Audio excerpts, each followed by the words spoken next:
احمد الله جوزجانی پرسیدند مرد به خانومش گفت اگر از خانه برآمدی خانوم من نیستی در این صورت چی می شود؟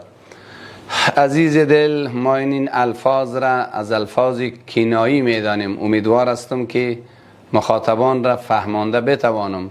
یعنی صراحتا طلاق قصدی نیست، گفته خانوم من نیستی. در این صورت بس امان است که حکم کنایی هست. هنگامی که نیت داشته باشد به طلاق یقینا طلاق است و در عین حال خانم من نیستی تعلیقی است، از خانه نبراید. اگر از خانه برآمد به نیتش طلاق می شود. یک. دوم، اگر یمین فور گفتنی داریم، یگان وقت آدما به صورت خطرناک جگرخون و خشمن، همان لحظه که خشم شده میگه همی لحظه می برایم، میگوید که نبرای.